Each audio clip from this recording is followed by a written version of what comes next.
totally missed the first part. So, hello Mm. recording. I just recorded 20 minutes of this video talking about anti-plan, which in a very short summary, it's essentially the art of telling your audience what you do, what you don't do, and what isn't a part of your process, and putting things in place that would make the transition into them buying a lot easier.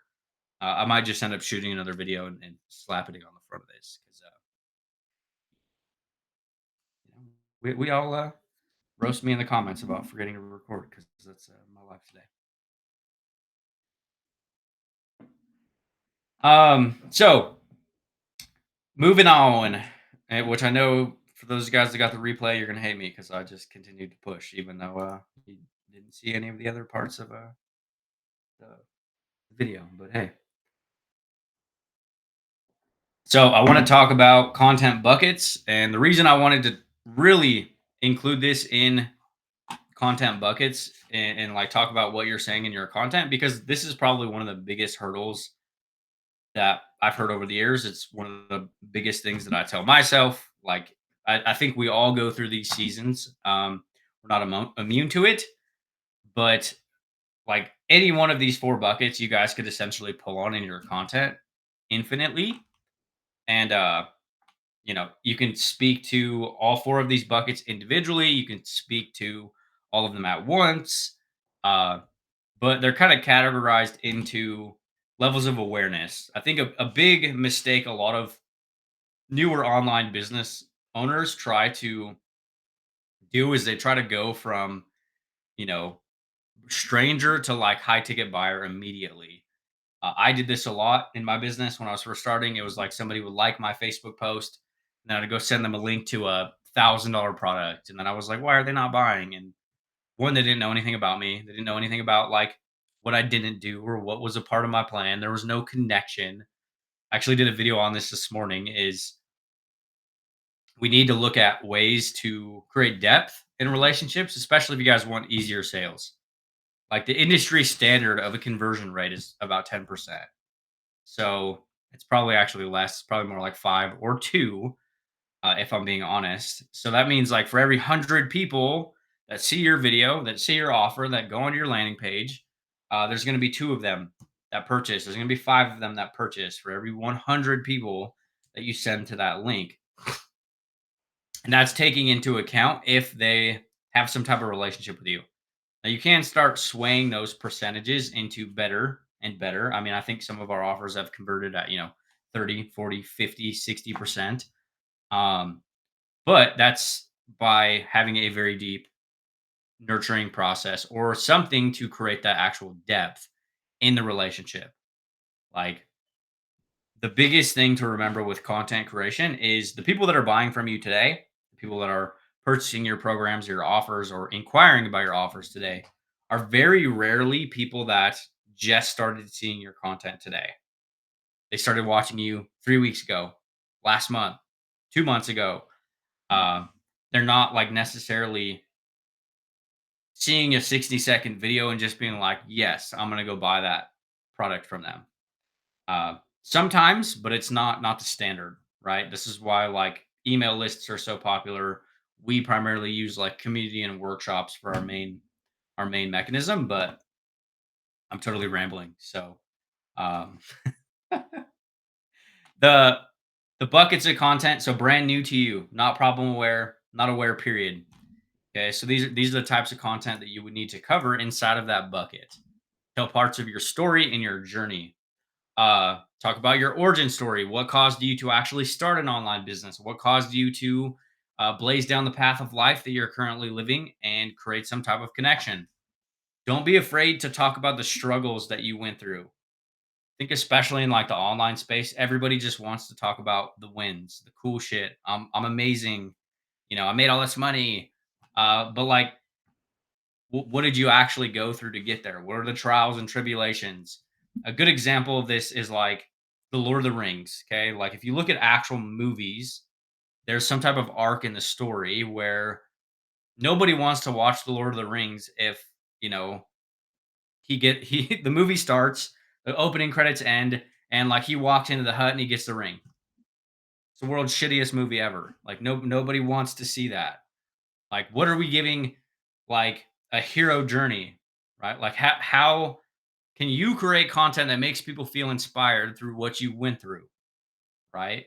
How can you create relatability by sharing the struggle or the pain that you went through that you know your audience is going through, right? Like, and especially like in the online business building landscape, everybody just wants to talk about the good stuff, the good. And it's like that friend who, is he comes over or she comes over and she's just the best at absolutely everything. And it's annoying, right? Like they do everything and they never struggle and their life is great. Um, like talk about some of the ugly stuff. Talk about some of the struggles that you go through.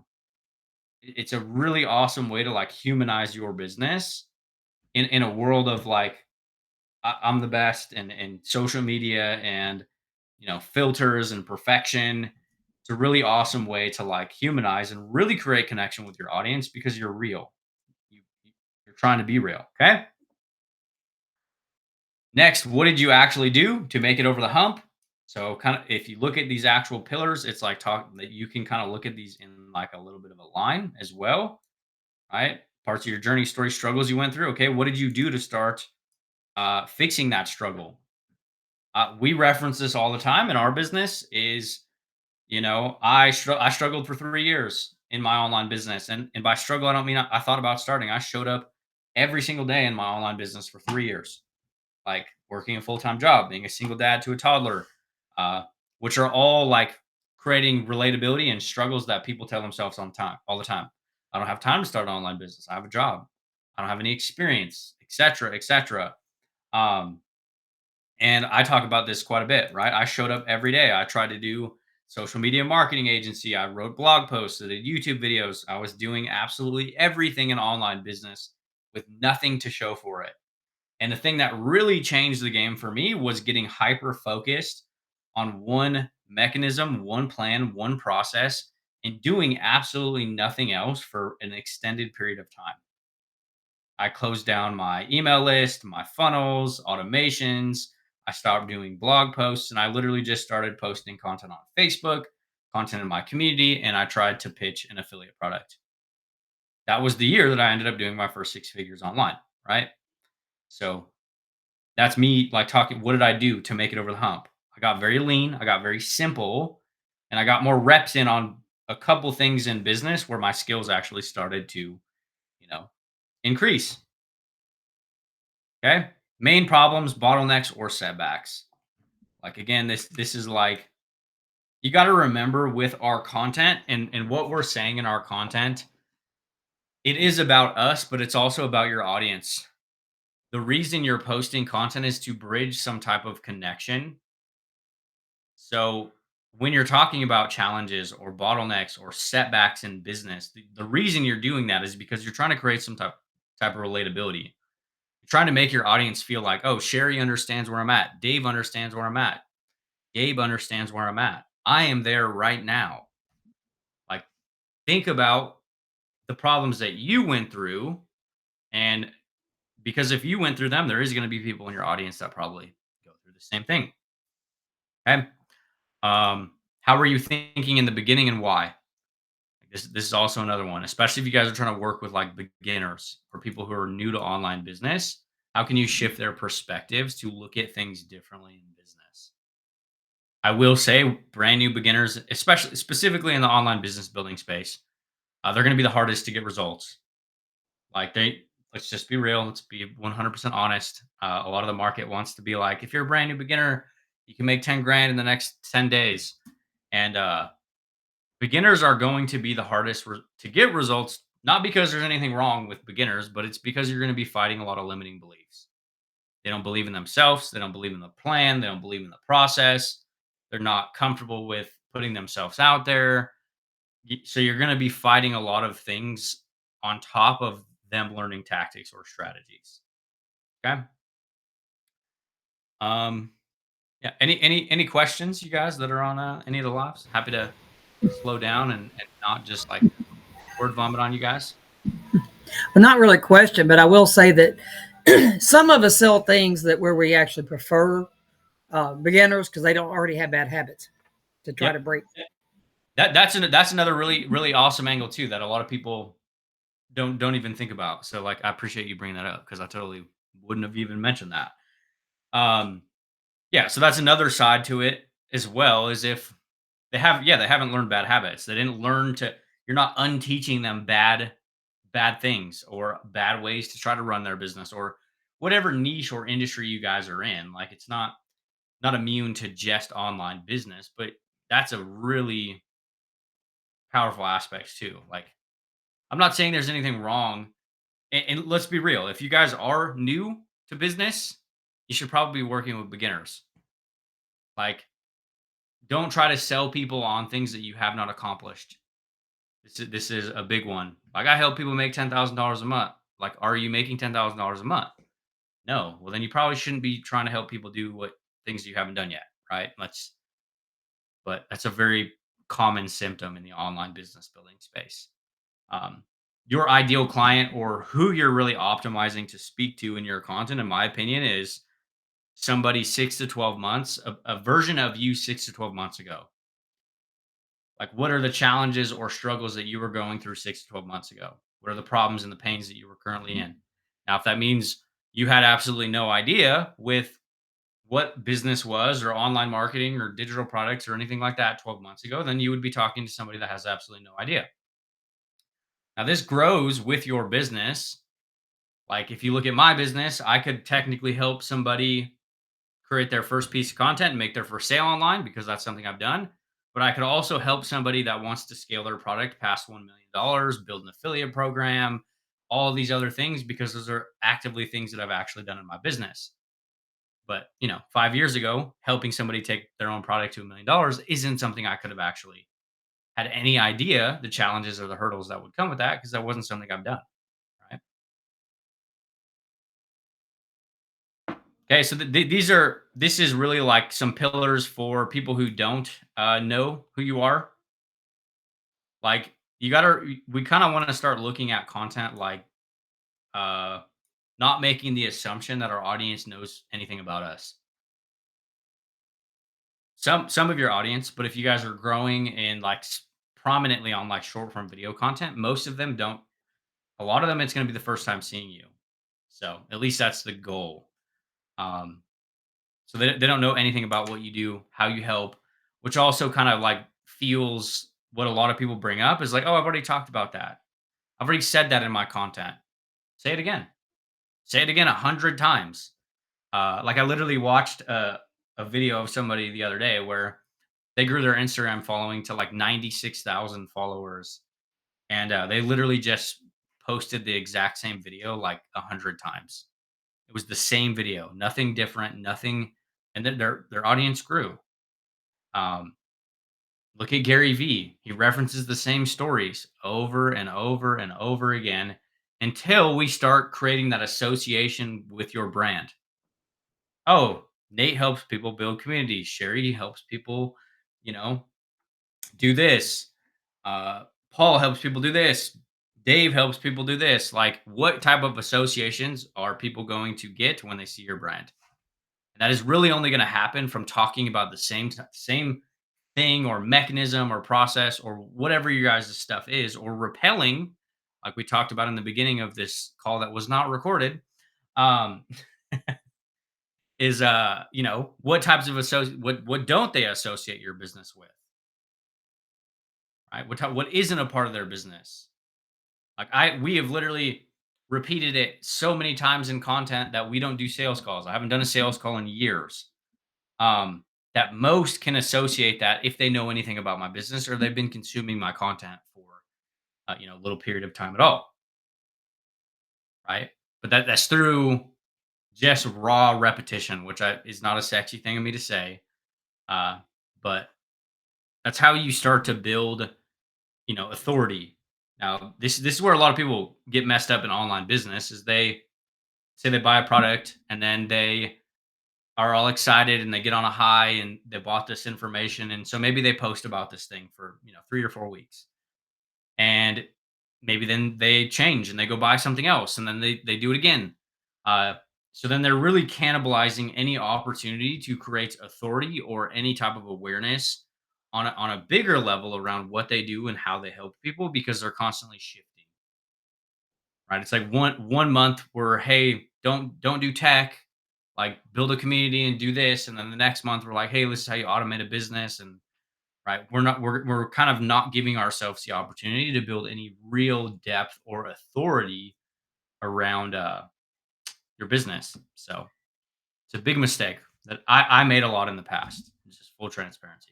So bucket number two, slightly know you, semi-problem aware, seen your content, seen some of your content, cover different topics that are real world relatable. So what I mean by this is any way that you guys can talk about what you do in a way that your audience understands.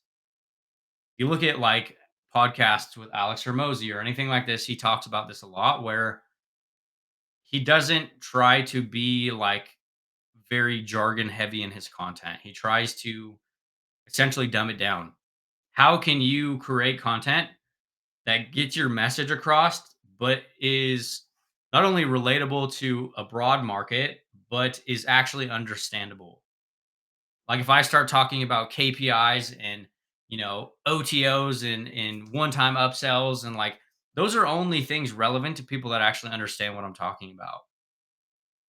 Right. So any way that you can talk about a feeling or an emotion or even what you do in your business in a way that is actually understandable, it's going to benefit you a lot more.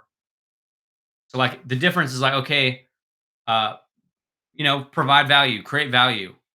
What does that mean? What does that even mean? Like, what does create value mean?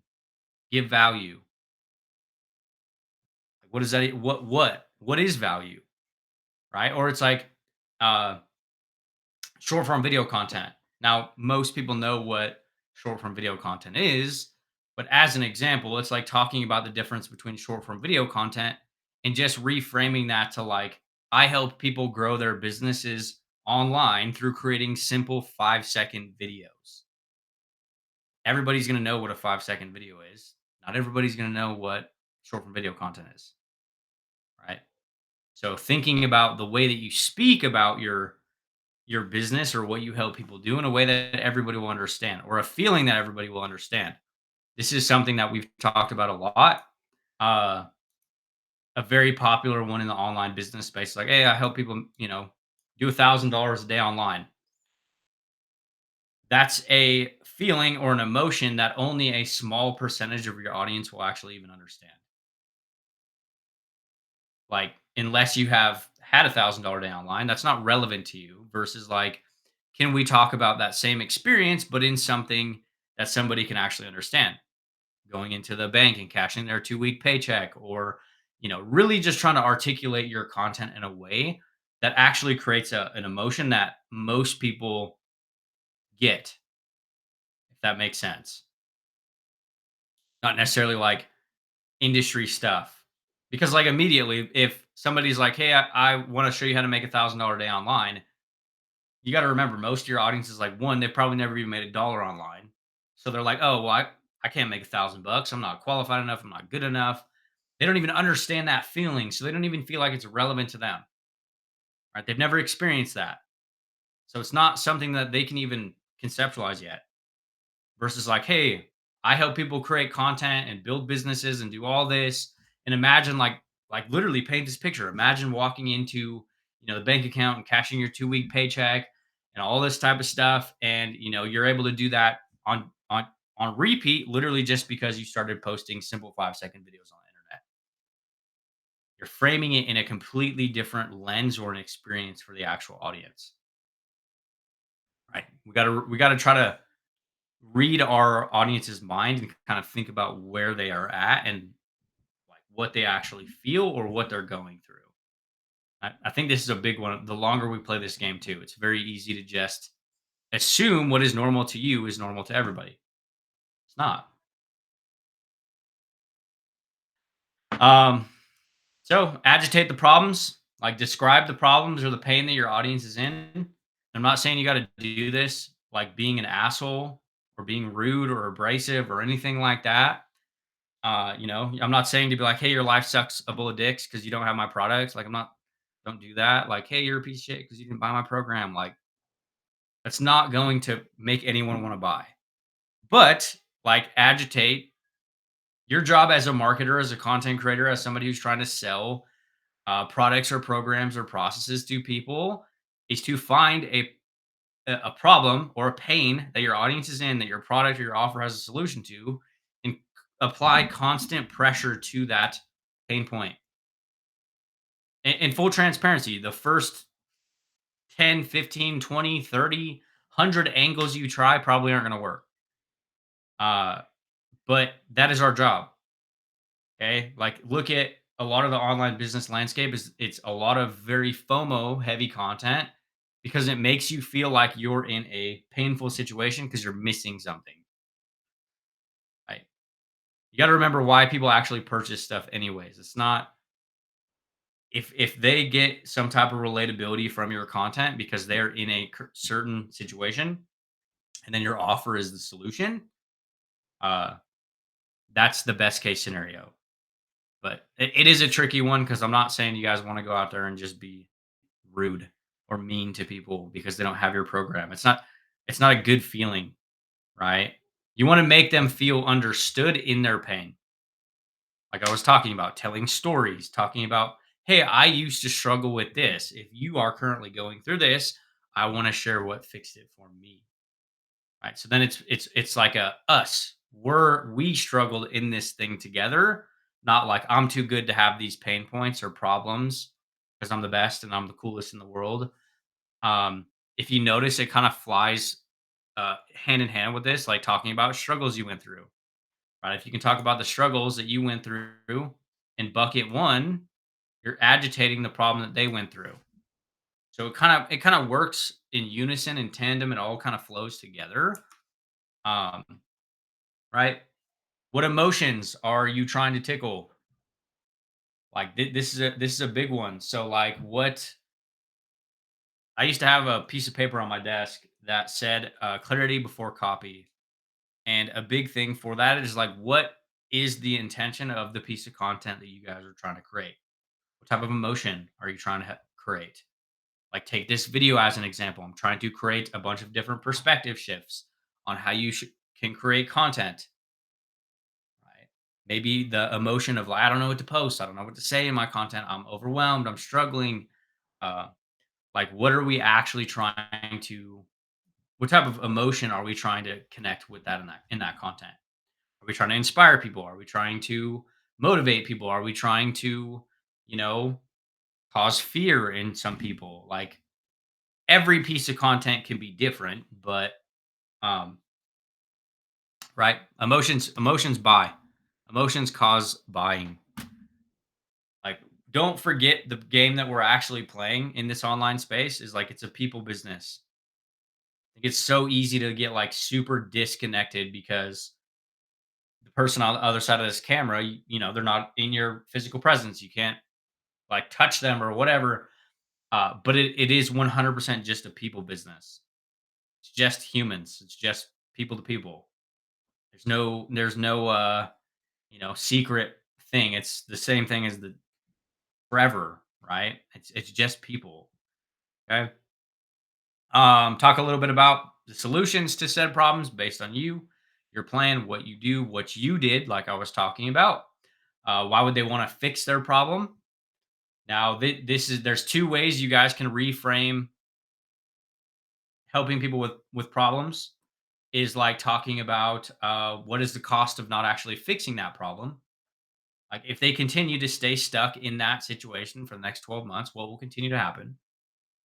Uh, or like quick, immediate fixes that could help. Okay.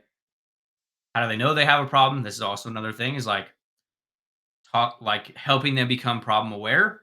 Like, hey, this is the challenges that you might be going through in your business because I went through them, etc. If they get them fixed, what changes?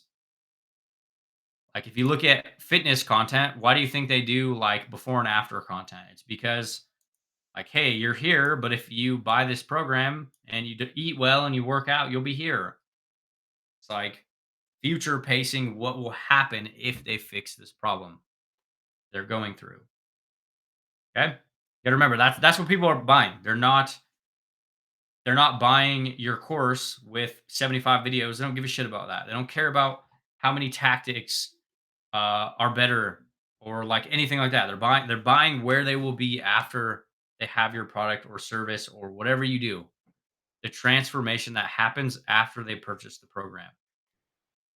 They don't care about how many lessons or anything like that, which I know is a very easy thing to sell or feel like is selling. It's sexy, but it's not, right? Okay, then we'll roll right into bucket number 3, and so know you, fully problem aware, engage regularly. Okay, you can really start to like dive deeper into more about what you do. Uh, if any of you guys have never created a video about your plan or your process, I would highly encourage you to. And you guys can do this more than once. I would encourage most of you guys to do this more than once. Talk about what it is you actually do in business on a day-to-day basis. And you can also talk about like your anti-plan, like I was mentioning. Hey, this is our model. This is what we do. This is what our business model looks like.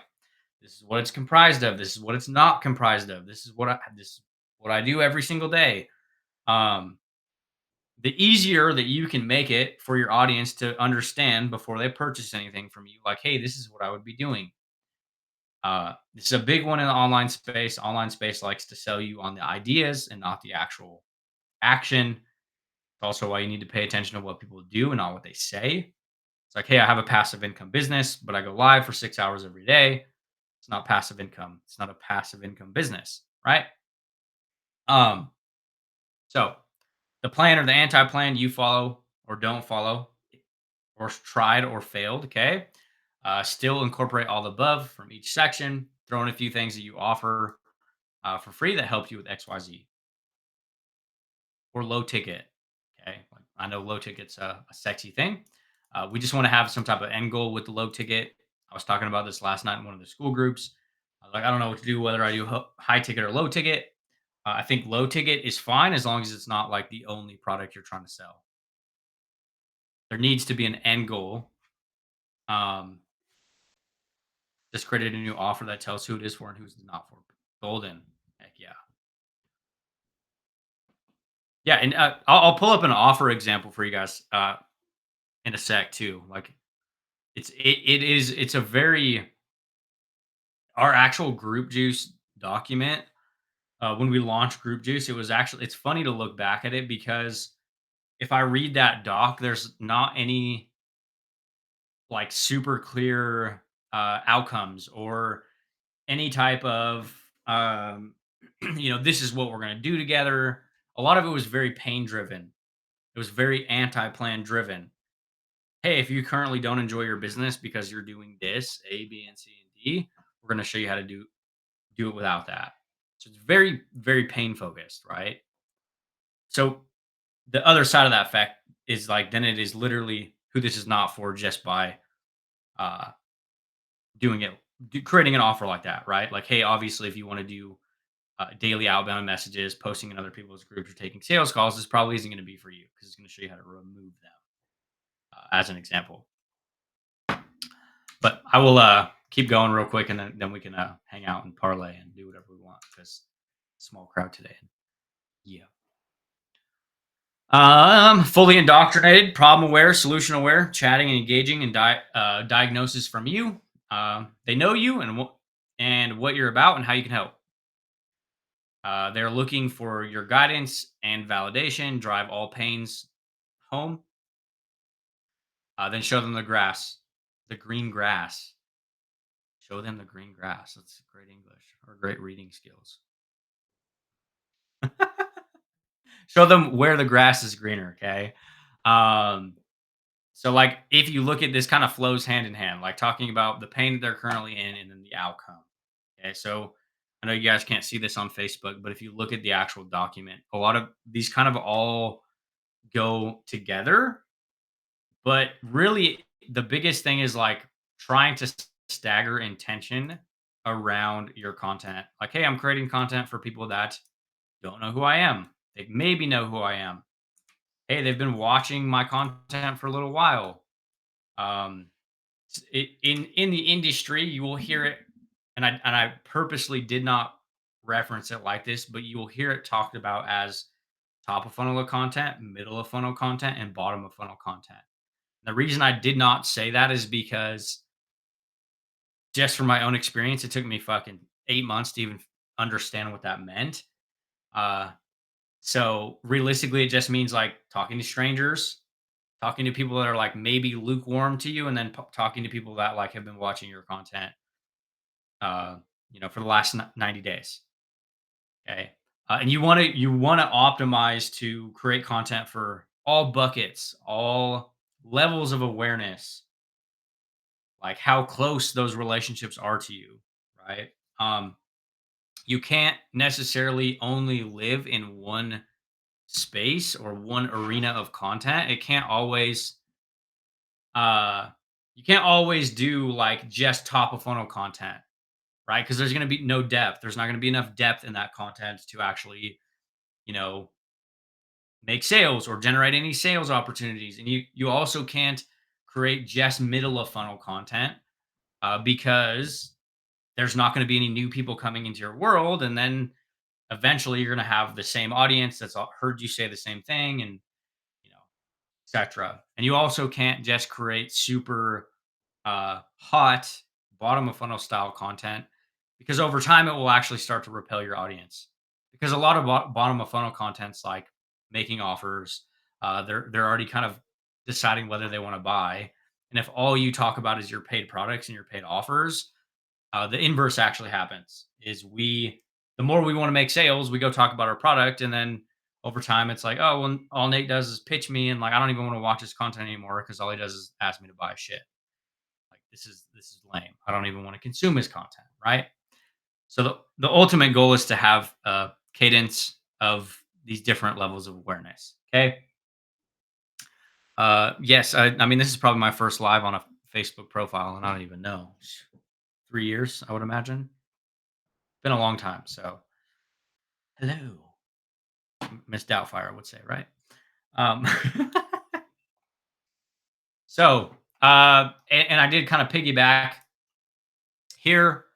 This can kind of potentially look like different bottom of funnel styles, um, different fully indoctrinated problem type content, problem and solution aware for your content. Okay, what they don't want to have to do.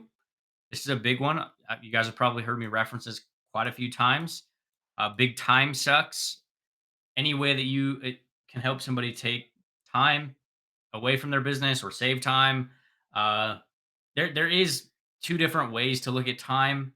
Like sometimes time can create fear, and what I mean by that is like if let's say I run a challenge that's like, hey, you can accomplish this thing in the next hour. Um, you're automatically can create like doubt or fear if you put a timeline on it. Uh, but you can also like talk about, hey, I'm going to show you the tweak that you can make in your content that's going to save X number of hours per week, or I'm going to show you how to do, a week of content in less than, an hour, or whatever the thing is. Um, if you guys are working with anybody who has a business or any type of experience online, this is going to be the biggest thing that they care about.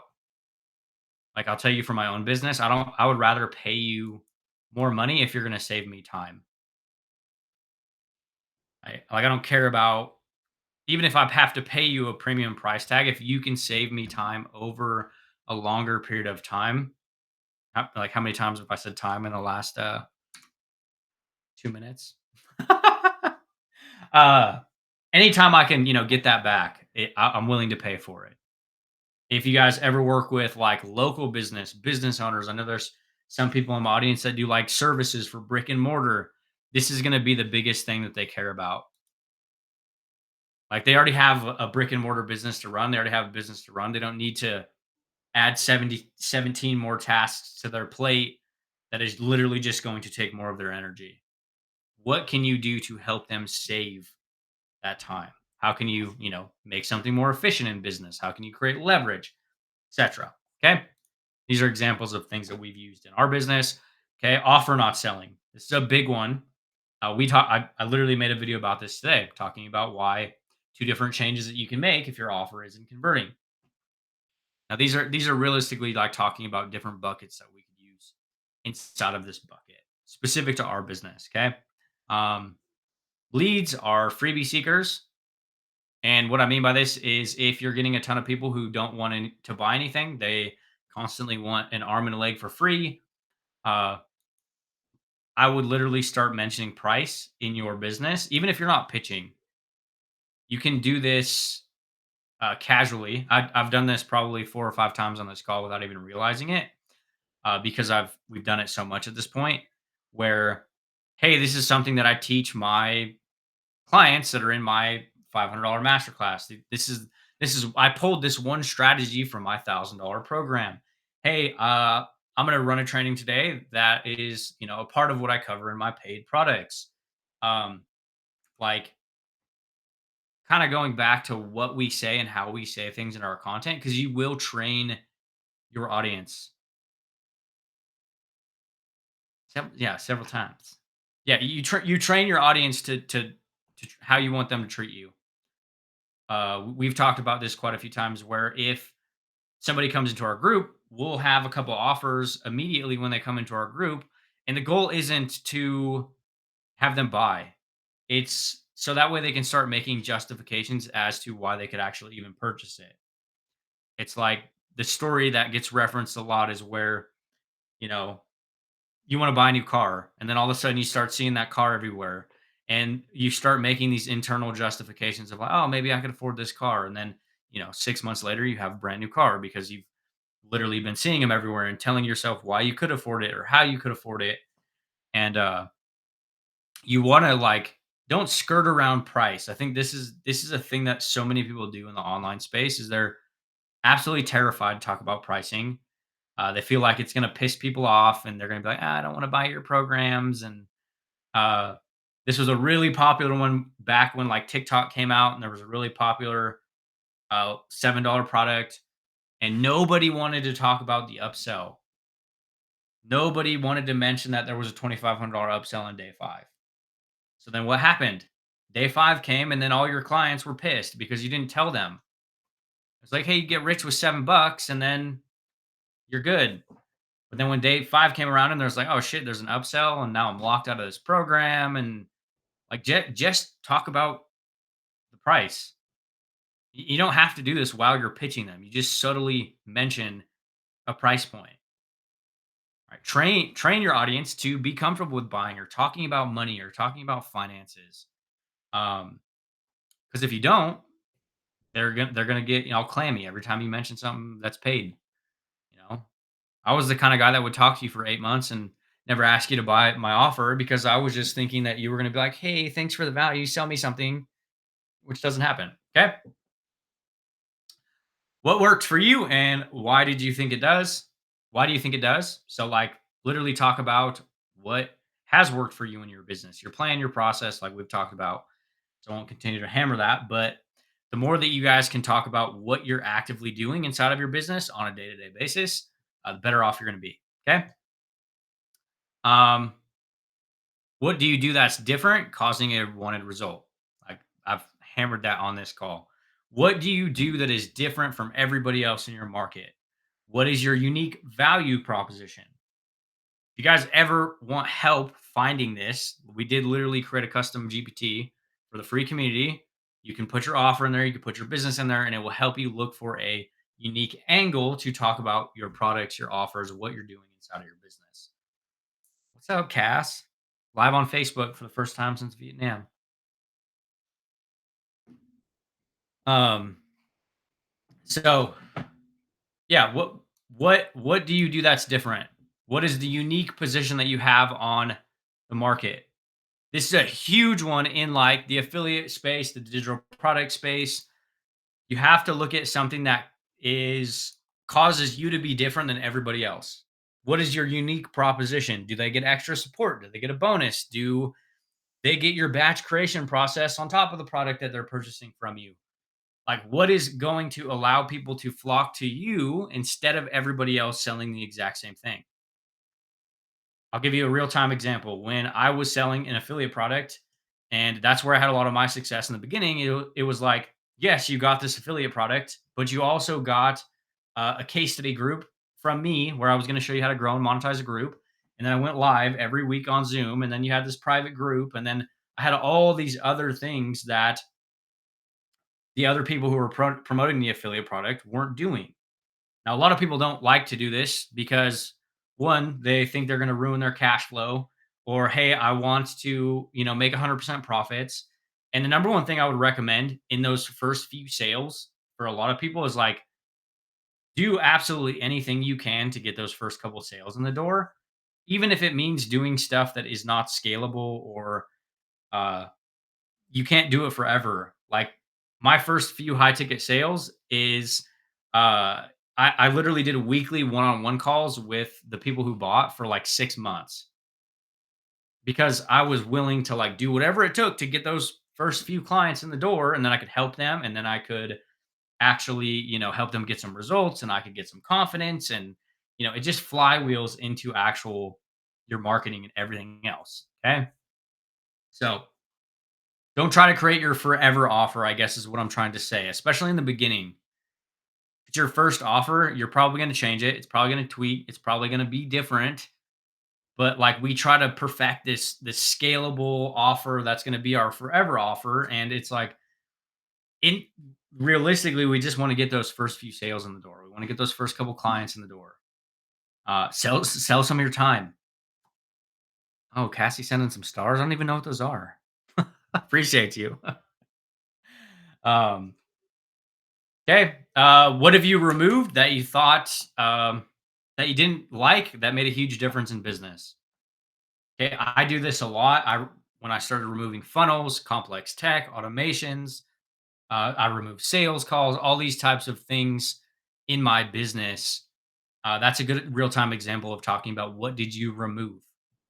What did you stop doing in your business that no longer suited you, that you didn't want a part of your process anymore, etc. If you can use it, a good formula for this is how can I help somebody get to the result that they want while removing something that they hate? Okay, that's a good way to look at it.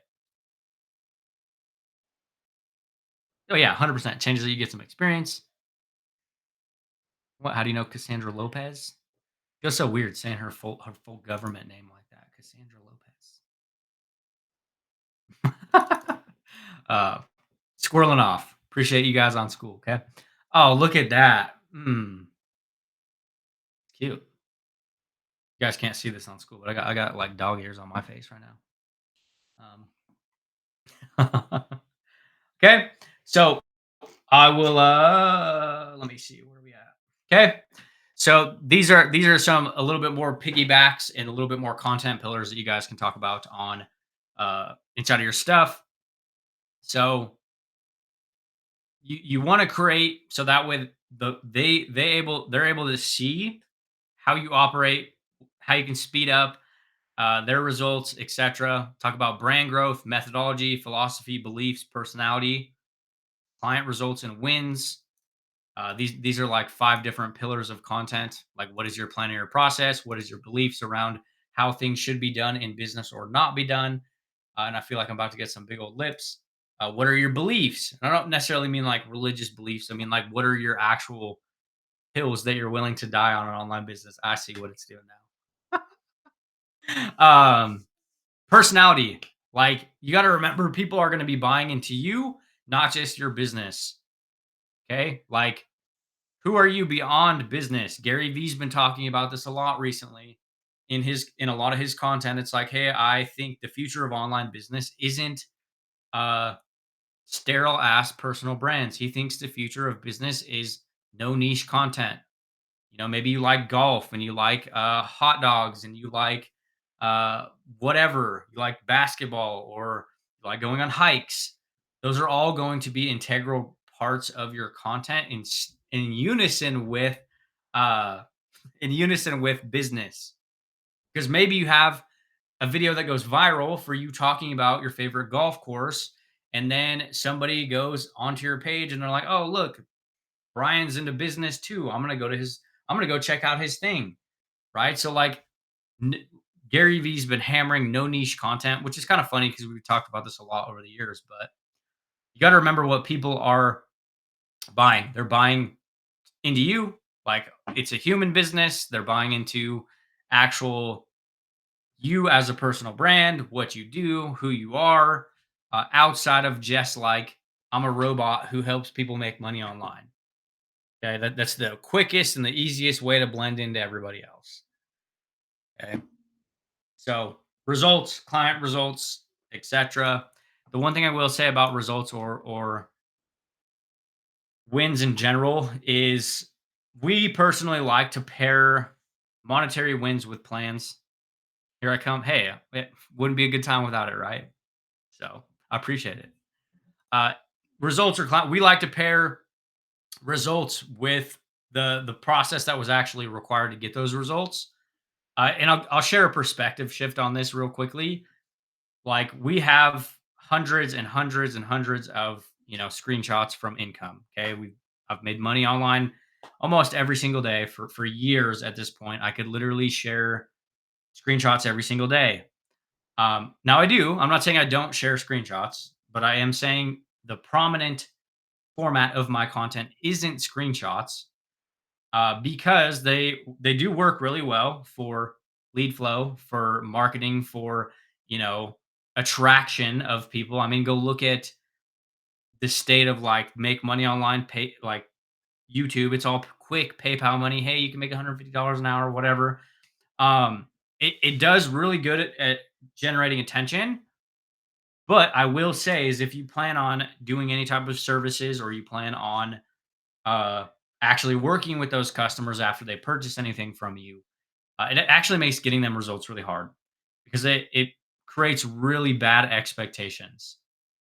Hey, you bought this product, you made 10 grand today, and like if I buy this and I'm gonna be able to make 10 grand in 5 minutes.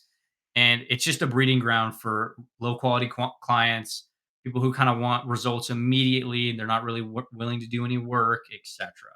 So it's like 100% share results, share client results, share your own results. But we personally like to pair it with the plan or what went into getting those results. Um,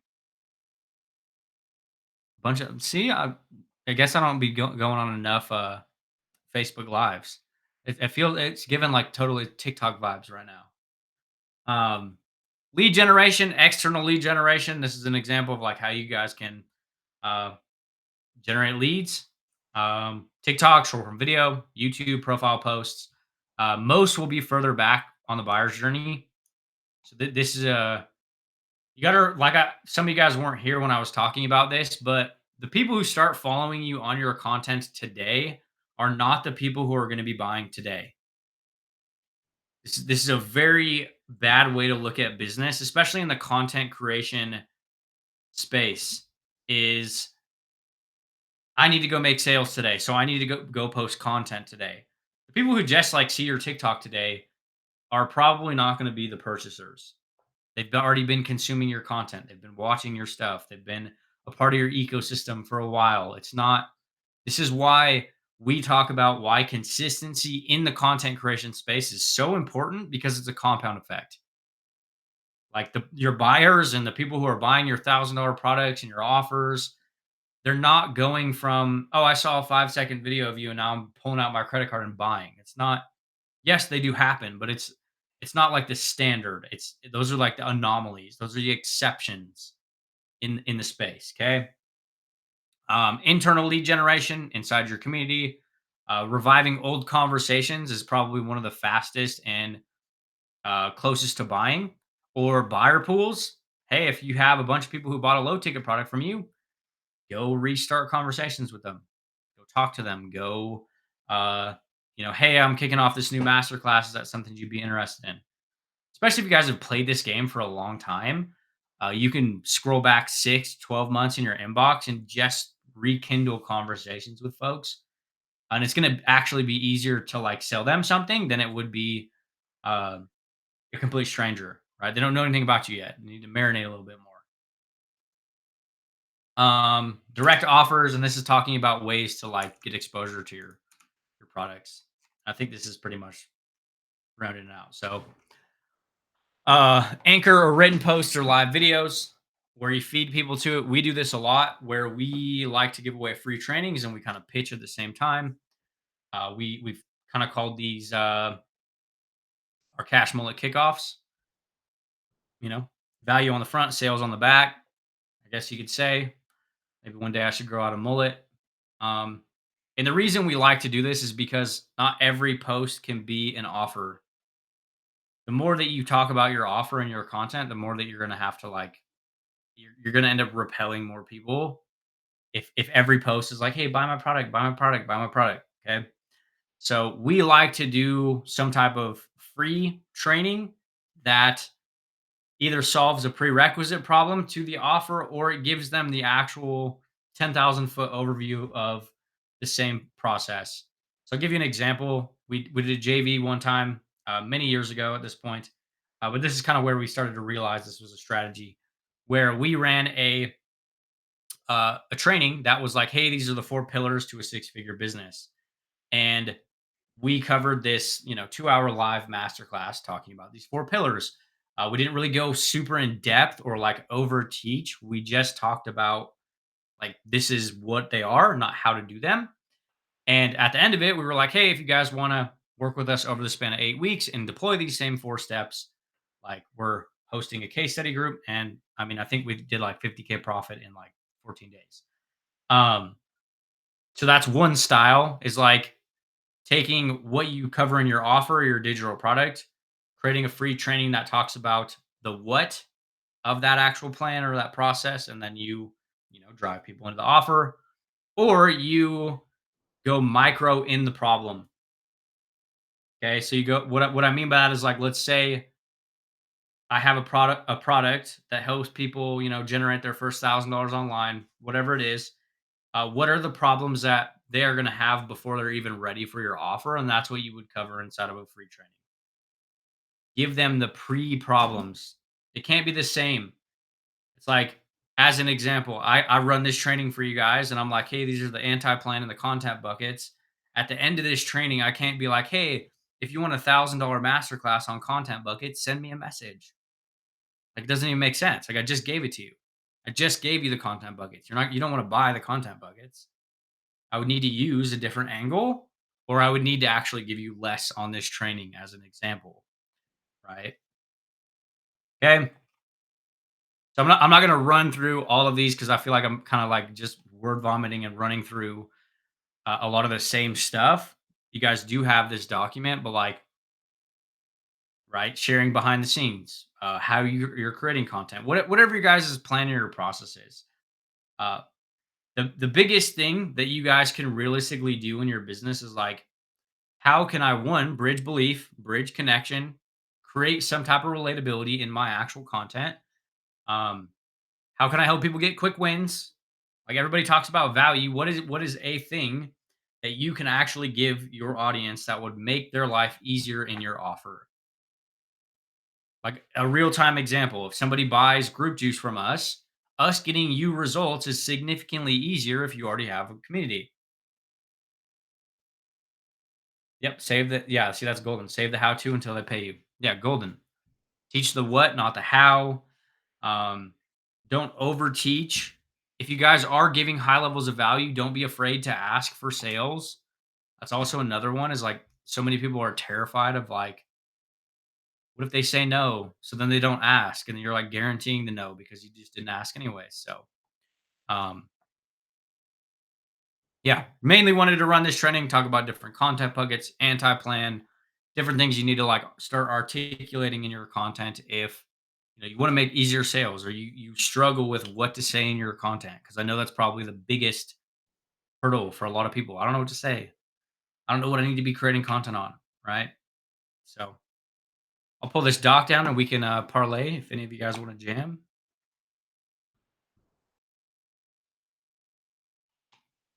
There's only a couple of you, but Yeah. Sherry, Scott, hopefully your day at work's going good.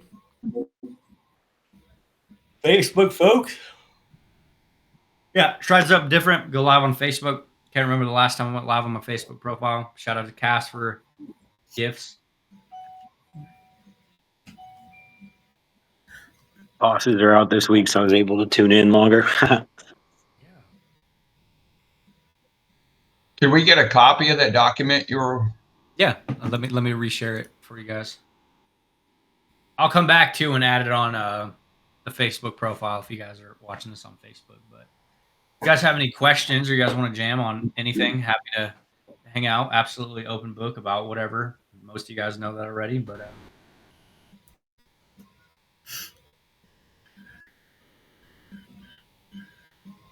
I might have to pull the video from Facebook and then put it on school because Sherry was here. I wasn't here I didn't record like half of it. So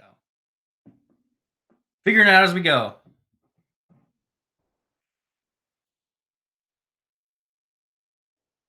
Gary, if you were talking, I think you were on mute.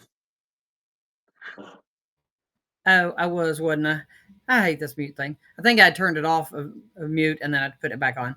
Anyway, I said I'm not used to this layout enough to recognize. I see where the record thing is now, so I'll try to help watch for it too, because like I said, it's different. But anyway, like I said, it was a good train though, because that's one of the things that I find a lot of times is we're all about saying this is what this is and this is what this is for and this is what I can do for you and come by my thing.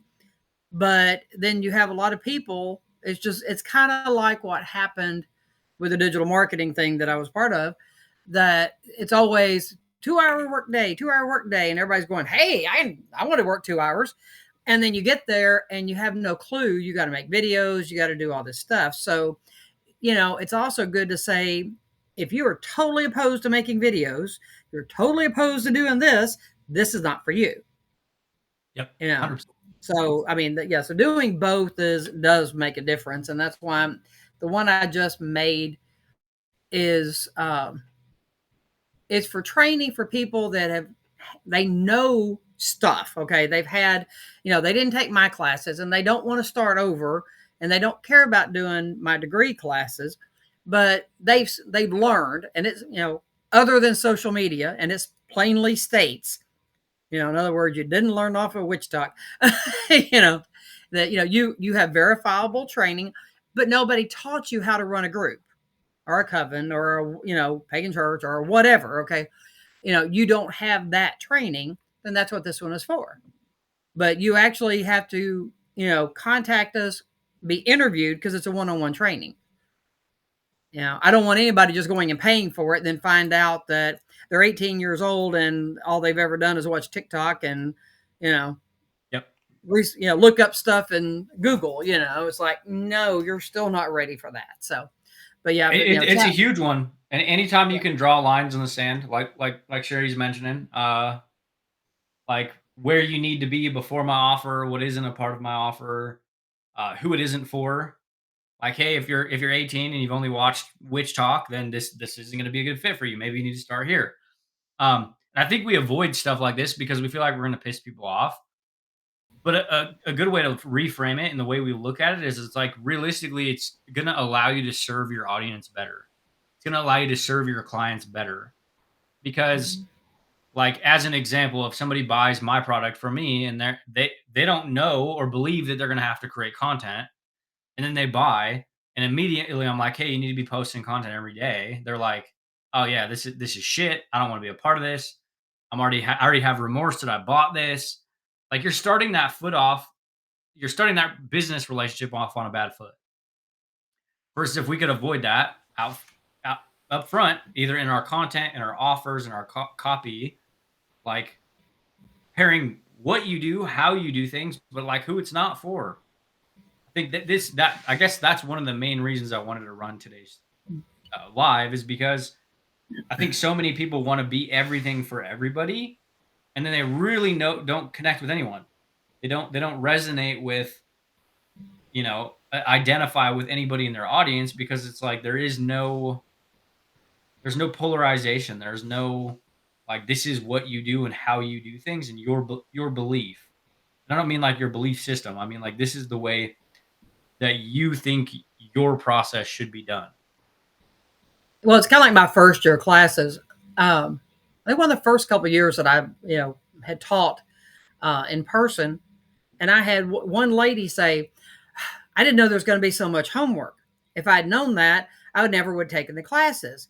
If you ever teach classes where there's not all this homework, let me know and I'll take them." I said, "You'll never take my classes because there's always going to be homework. I'm not giving it to you. You have to do your part. But I have found too, as far as doing this content, by telling people who it's not for, it also creates a FOMO effect. Mm-hmm. What do you mean it's not for me? 100%. Yeah. Yep. So. I came across the ad. I came across an ad the other day. It's a genius ad. And I posted about it on my profile, but it was like, "Hey, this is my $5 a day ad strategy, and it probably won't be for you." This was that was the whole ad. That was literally a whole ad. So like, immediately, what do you think?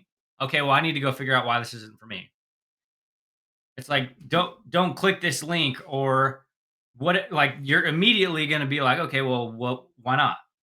What is that? Why is it not for me? What is it? What, can I become that person that is there?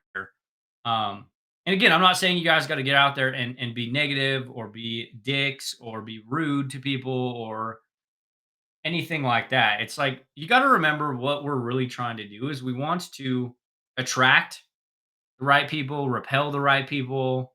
I think in a perfect world, it's like working with clients you would honestly hang out with, people you vibe with, people you connect with, people you would go to coffee with or lunch with. Like, there's no like, I don't like, especially if you end up doing any type of one-to-one or service-based business. If you just draw people in with like money, you will end up having a very unfulfilling business. And this is from talking from my own experience and talking to some of the people in the space that have made a lot of fucking money.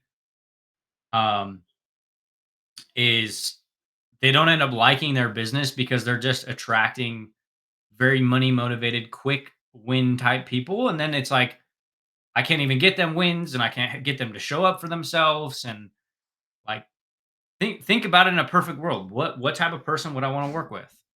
Even if you're not doing like coaching or anything like that, like, we have to remember all of our success online is predicated on helping somebody else.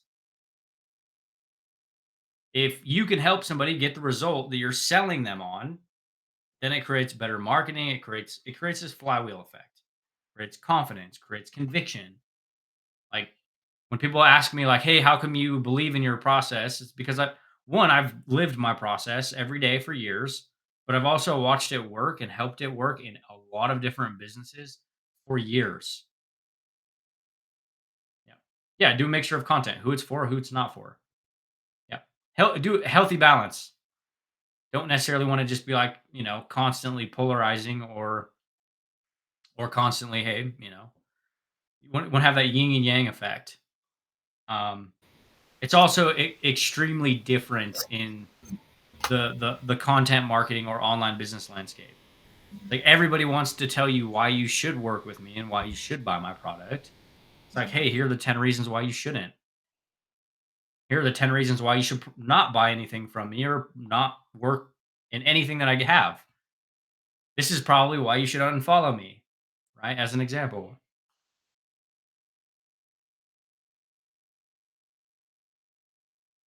That's a really good question, Hendry. If you want to target people who have started but struggling, but at the same time, you don't want to necessarily eliminate beginners, do you post for both, or just decide that you will target the one and focus on them and not the other one? You can essentially like create content for both at the exact same time, or you can create content that's kind of very targeted to individuals. If you guys are a little bit further along, you will naturally still get, like, your audience isn't black and white. Like, even if you post content that's only for beginners, you're going to potentially attract people that aren't brand new beginners. or vice versa. If I'm targeting people, at like step 2 in their business, you're still going to attract people that are kind of green, that are curious, that are, maybe they've never done anything online, but they've been watching YouTube videos for like 18 years or whatever. Um, so I wouldn't necessarily like eliminate them. Like, oh, I don't work with beginners. Now, if you're further along in business, yes. Like if you have a high-end coaching program or a consulting program, like there's a couple creators that I can think of that they run high ticket, coaching offers, and like that's their main messaging and everything they do. Like, hey, this isn't for you if you're a beginner. Like I do not work with, you need to be doing 6 figures plus per year to work with me. But if you're not there, then no. But I don't think you necessarily need to like, you got to remember that any problem that you have currently fixed in your business up to date is something that you can talk about in your content, in your marketing, in whatever you're doing. Like I mentioned in this call, like essentially I can help somebody make their first sale, or I can help somebody overcome all of the challenges that will actually come from taking a product of their own to over $1 million. Like building an affiliate program, systemizing things, launching an affiliate program. All these other challenges and things are things that I could talk about in my content. But it will also depend on like what you're optimizing to sell. What's the offer? But I don't necessarily think it's like super black and white where I can only talk to a beginner or I can only talk to a struggling online business owner. It just depends on one, the offer, or like I guess the nurturing or the depth that you're trying to create, the pain that you're trying to eliminate. You can pick a pain that is relevant to both. So hopefully that made sense. And I'm not just like, rambling. you know. Most of my CTAs are saying to my community, or they will, yep. Yep. Yeah, that's how we run ours. We filter everybody into our group first. Right. Um and to piggyback on Henry's question too, is it can stagger. So like as an example, this week I created a lot of my content towards people who are already in business, like struggling. They've already bought courses, they've bought programs, they've bought offers. I curated a lot of like my written content for people who are already in business. But like the week before that, it was like, okay, well, most of my content this week was like, hey, this is what I would do if I needed to make my first sale. Right. So it'll ebb and flow.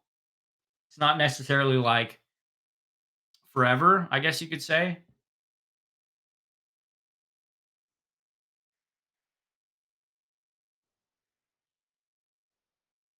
Yeah, and also use like use raw data too. Like if you have top of funnel, middle of funnel, yeah, exactly. So essentially, you could stagger between those 3 pillars of content, but also use like your content or the feedback you're getting on your content, either directly or indirectly, to show you where you should be doubling down. Like if a lot of my top of funnel content or my brand new beginner style content is working, then I can double down on brand new beginner content, right? I don't necessarily target a lot of brand new beginners only because that's like what a lot of the market does. Like a lot of the digital products, a lot of the courses, a lot of the like, hey, if you're a brand new beginner and you want to leave your 9 to 5, I don't use that angle just because that's a very popular angle, right? Because then I blend in, right? I blend into like, and let's be real, like most of the people who buy products, they've already bought multiples. They've bought 2 or 3 or 4 products, or they've already bought, a master resale rights program, and then they bought another one, and then they didn't get any results. And like you're gonna have to work a lot harder getting somebody who's a brand new beginner who's never done anything, like they've never watched a training or a YouTube video, they couldn't even tell you what content is. You're going to have to work a lot harder to get them to buy than you would somebody who's already bought something else in the past. Right? Just because there's no, you're not going to be fighting their belief as much. They already on some level believe in the validity of the business model because they've already bought something. Right? It's not like I'm not trying to convince you that affiliate marketing isn't a scam. You already bought 3 or 4, low ticket products on affiliate marketing. You just want a way to make it work. Versus me trying to convince you that online business isn't the devil and, you know, I'm not trying to harvest your soul or whatever. And, you know, so like there's a bunch of different ways you guys can look at it, and it'll depend completely on your guys' business. I think that's the biggest thing is it's not so black and white. Yeah. So they're problem aware and you just make them solution aware, and then move the offer when right. Yep. Yeah. If they are already problem aware, if they're not problem aware, then you need to agitate problems or help people become problem aware, right? Like some don't even realize that they have a problem. Or you can specifically target people that are problem aware that are going through a specific challenge or issue in business. Um, it just depends on what's easiest for you to create on. I think in a perfect world, eventually, working with higher level folks it is easier to get results for people that are further along in business. It's just the reality of it. It is easier to get them results, but because you're going to be fighting a lot of limiting beliefs and self doubt and them getting consistent and all that type of stuff is going to be very real things, specifically in the online business space, right? It's like, oh, you're going to make 5K in 30 days. Like most people aren't even going to get like consistent content rolling after 30 days. Welcome back, Badass Cass. Killer questions, though. I appreciate you, awesome human beings, for coming and hanging out with me. I know it was Facebook was definitely impromptu. I don't ever do lives on Facebook, so appreciate you guys coming and hanging out. And people that made it on the school live, you guys are awesome. Just let me yell at you for an hour.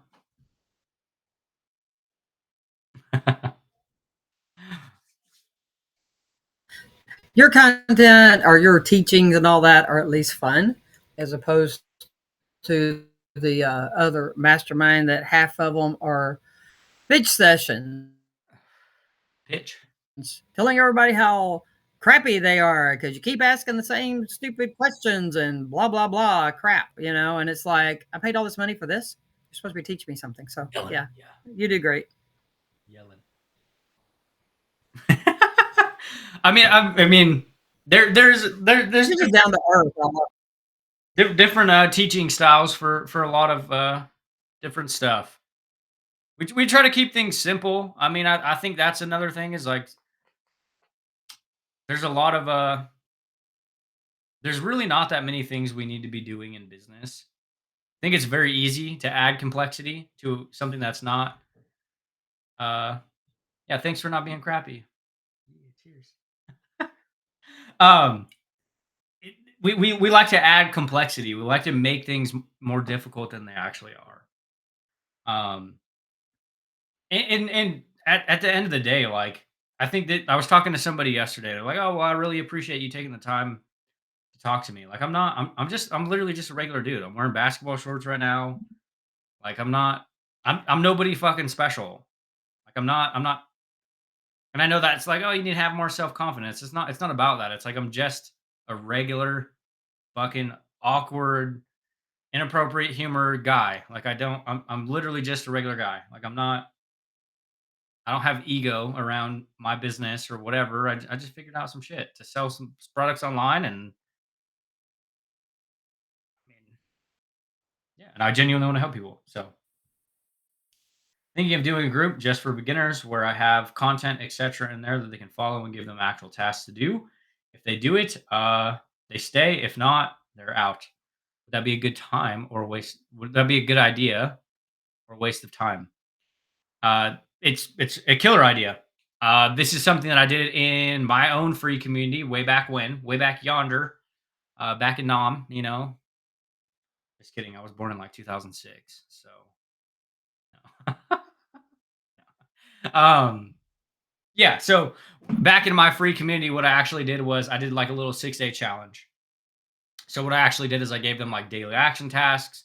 Hey, set up your profile, create your first couple pieces of content, et cetera, et cetera. That way you can kind of see what they're doing, but they also start feeling like they're collecting little micro wins in their business. They start creating confidence. They start doing this. Um, is they yeah, so it is a good idea. You can, as far as like removing them, like just full transparency, most of the people won't do anything with free stuff anyways. Like that's just the reality of it. Like I posted about this yesterday. This is why we started charging for the $9 like the community launch challenge, because we wanted to filter out people that weren't going to do anything with it. Right? Like, hey, if I put even a dollar price tag on it, it's not about making money from that dollar. It's literally about, getting people that come in that are a little bit higher quality. So I do like the idea of giving them action tasks. Look at the thing that they would need to do to make the transition into your offer easier. It's like, hey, I help people create content for their business. Okay, well, and that's what you help people do in like your paid service. If their social media is already set up, if they already have a content plan and a rotation in place, um, it's going to make the transition into your offer a lot easier. So yeah, give them actual action tasks. Or you can either, like you said, the one angle you mentioned is, hey, if they don't do it, I remove them. Or you can, hey, if you do follow through with all of these, you can get A, B, and C for me. Or what I actually did with this was like you did day one, and once you did your homework for day one, it unlocks day two, and so on and so forth. So like you can't keep going unless you finish. Right. So I did this it was a 6-day challenge. And at the end of it, I pitched an affiliate product. But it was like, hey, day one, let's set up your social media, set up cover photos, use Canva, all this type of stuff. And once you drop your picture to your optimized profile, I will send you day two and day three and day four. Right. So you can either boot them or just like, create it as like a locked process, so to speak. Like you don't get the next step unless you finish the last one. Um, I still have CLC in my group. Do I need to remove it?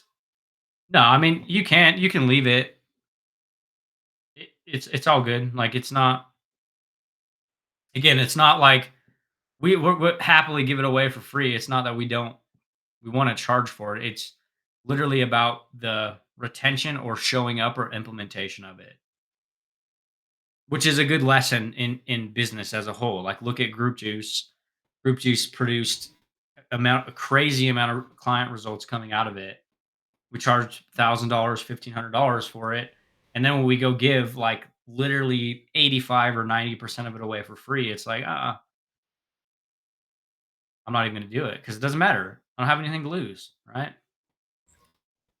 It's kind of like how many parents have given their 16-year-old a car and there's trash in it.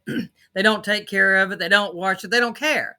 But if they have to buy it, what do you mean you're going to get my car with shoes on? I mean, they just, act all crazy because they're invested. So same thing, with anything else. If somebody's not invested, maybe I'll get to it later. I'm a member of a bunch of groups on school that, I mean, most of them because they're friends from whatever.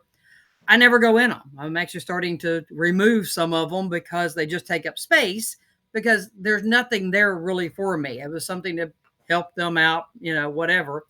But now they're just taking up space in that line. So I'm starting to weed them out little by little and all that because there's nothing there for me. So why? But other ones, where I have a vested interest, I pay attention. Yeah. People who pay attention, and even then, especially in the course space, um, the course space is hard because people look at like uh investments as the work too. Like that's also another side effect. Truth, I think, don't make it more complex than it is, but also understand there's more to understand when you're stepping up to the next level. Yeah, there's always going to be new problems, new level, new devil, as the saying goes. Like I think a lot of us, it's a good way to look at business too, because we try to, perfect or get to this point where everything's great and everything is good.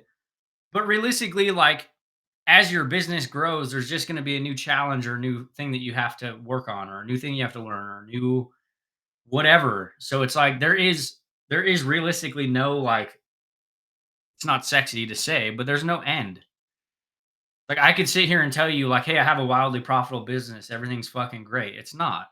I'm still fixing pieces in my business I break every day. Like I still fight self-doubt every day. Like, should I post? Should I not say this? Should I do this? Oh, is my content shit? Like it doesn't ever go away, right? It's all like leverage is going to be a big thing, especially the more that you grow. Uh like, and what I mean by leverage is things that work for you 24/7, not one to one. In the beginning, like one to one, yes, do that. If you can do one to one to get people to buy, 100% do it. But like one to many type stuff, or evergreen courses or workshops or things that will work for you 24/7 become more and more prevalent as your business grows.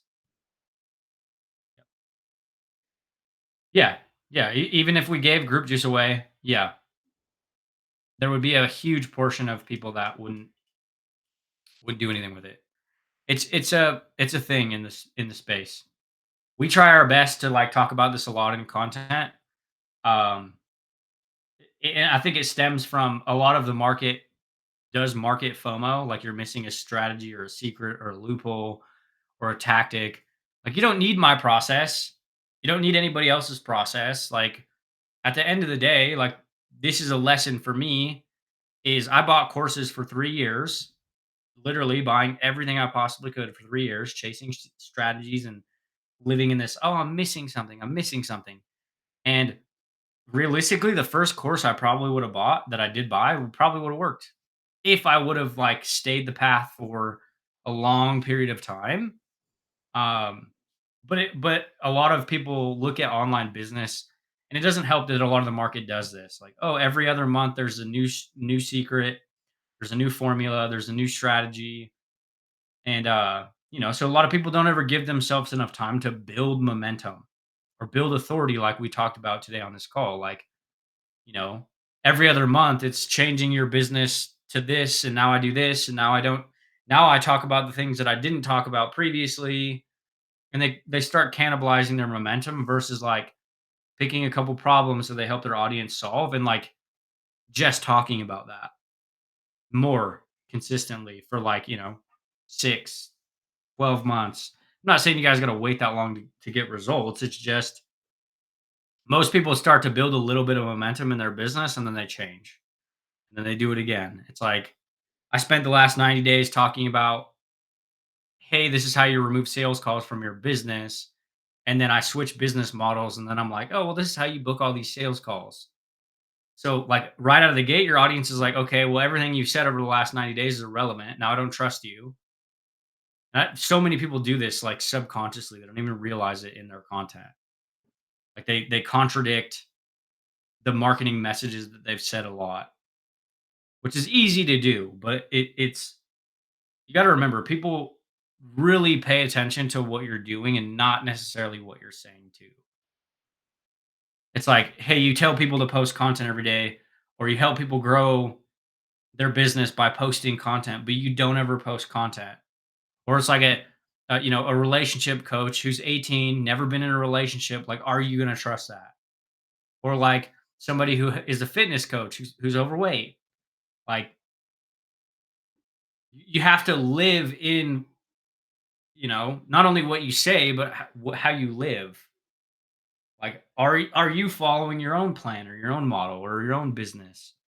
Um, like, can there be like no question about what you do?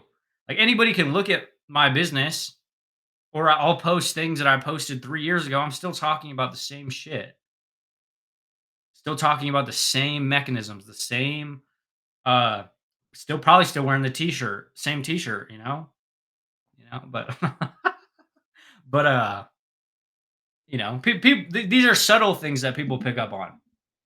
Like Do you practice what you preach? Right. This is a big one in the like the online space where talk about what's it called, where people make money off of teaching the thing versus actively doing the thing. Um, like agency models, like, oh, we run a social media marketing agency. No, you make most of your money from like showing people how to start agencies and selling courses and information. Which I'm not taking any like I have an information business. That's what I sell. I sell information. I have a course business. That's what I do. Right. Which one is the custom GPT that helps you create content? I think I'm missing it somewhere. We did add 2 custom GPTs to the challenge, if that's what you're talking about. Yeah, there's 2 in there. There's the affiliate commissioner, which kind of talks about content plans. There's the coaching bot. And then there's, I mean, we're just like AI gurus at this point, apparently, because we have GPTs everywhere. So funny how things change, right? On the topic of like, me talking shit about AI for a year and a half, and then now here we are creating AI stuff. So roast me in the comments.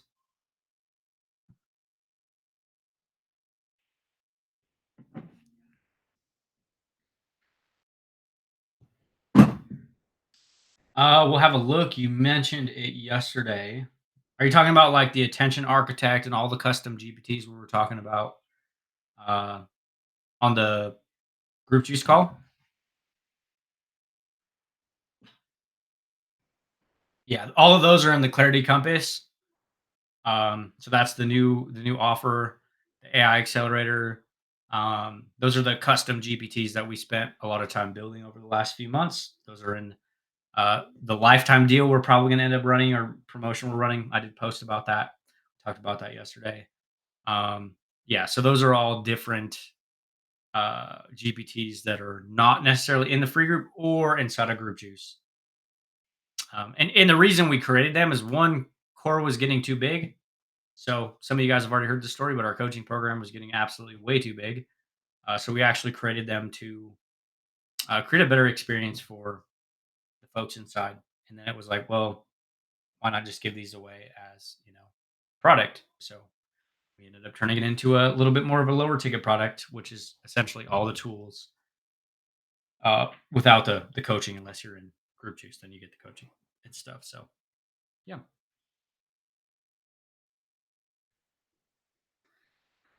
Heck yeah. Anything else? Or I'll go see if my daughter lit my house on fire.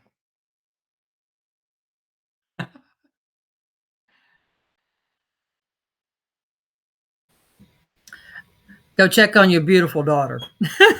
You've been here for a couple hours, so yeah, she might need you. Well, I appreciate you guys. I will get the replay up. Thanks for the folks that did come hang out, and I'll get the replay and the doc up for you guys. And you guys have a awesome day. I will see some of you guys tomorrow. And thank you for your time. We appreciate you. Badly.